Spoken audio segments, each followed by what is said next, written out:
What's up, guys? Mike here. Finally got the Jeep done. I made a big mistake when I was putting the last two spacers on. I was doing one side at a time, and I put the backs on the front and the front on the back, and I was like, man, this is a pain to install. So I had to redo the back, put it on the front, and all that. So finally done. That's what happens when you have a cell phone. Everybody's calling you and distracting you. So I had to put the phone up and get down to business. But we got I believe it's a 2.5 inch in the front and a 3 in the rear, from what I've seen. Then again, it may be a 3 in the front, which I don't believe so, and a 3.5 in the back. But you can see just a little bit of a rake in it. And we have the 31s on here. We got to do some trimming though, that's for sure. The fronts are going to rub right here, as you can tell.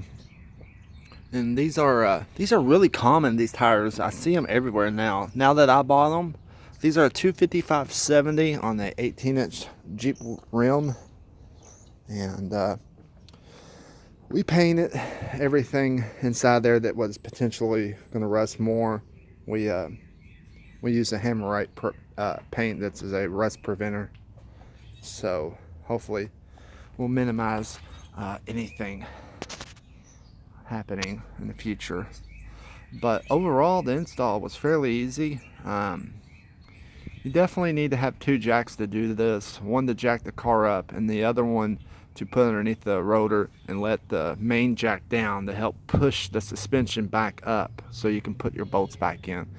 That's the biggest trick that a lot of people probably overlook, because they take that sway bar out and then they can't get it back in, and then you're trying to figure it all out.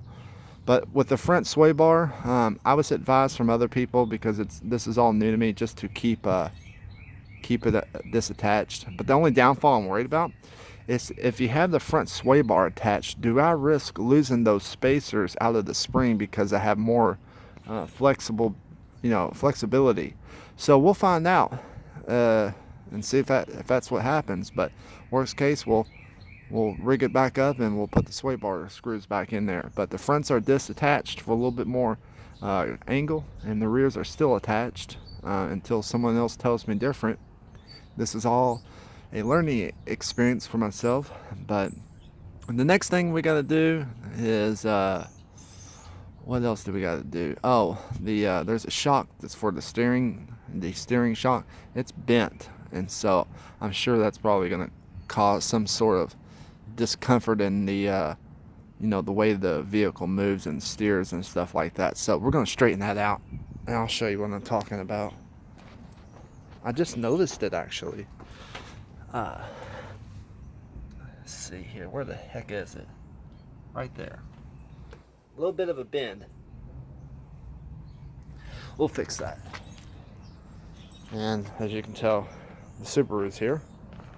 That's for sale, unless I become real stupid and whip out a credit card and do a build on that.